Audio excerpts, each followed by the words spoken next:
Wadwani police ठाण्याच्या हद्दीतील एका गावातील एका 35 वर्षीय विवाहितेवर अत्याचार केल्याची घटना घडली आहे।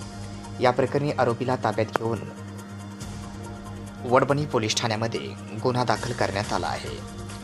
35 वर्षीय विवाहित महिला शेतात एकटीच काम करत असल्याचा फायदा घेत गावातील एका नराधमाने बळजबरीने वाईट हेतूने हात धरत तिच्यावर अत्याचार केला।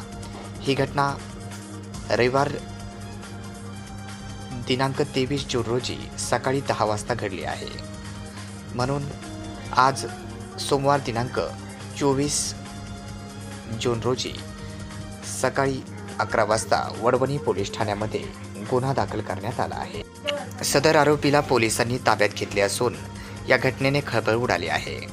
वडवणी तालुक्यातील एका गावामध्ये 35 वर्षीय रहिवासी महिला ही एकटीच शेतामध्ये शिवारातील 40 शेत नावाच्या शेतात काम करत असल्याचा फायदा घेत त्या ठिकाणी दुचाकीवरून आरोपी अशोक गोवर्धन बडे हा आला व पीडित महिलेला म्हणाला की मी तुझ्या नवऱ्याला व मुलाला मारून टाकीन असं म्हणताच वाईट हेतून हात धरत पीडित महिलेला आंब्याच्या झाडाखाली फरफटत घेऊन जात त्या ठिकाणी बळजबरीने अत्याचार केला असल्याची घटना ही काल सकाळी 10 वाजण्याच्या सुमारास घडली आहे।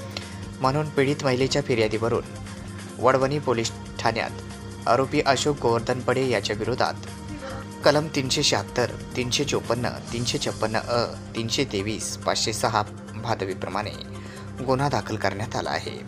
तसेच यातील आरोपीला पोलिसांनी अटक करून ताब्यात घेतले असून या प्रकरणाचा पुढील तपास ठाणे प्रमुख अमन शिरसाट हे करत आहेत।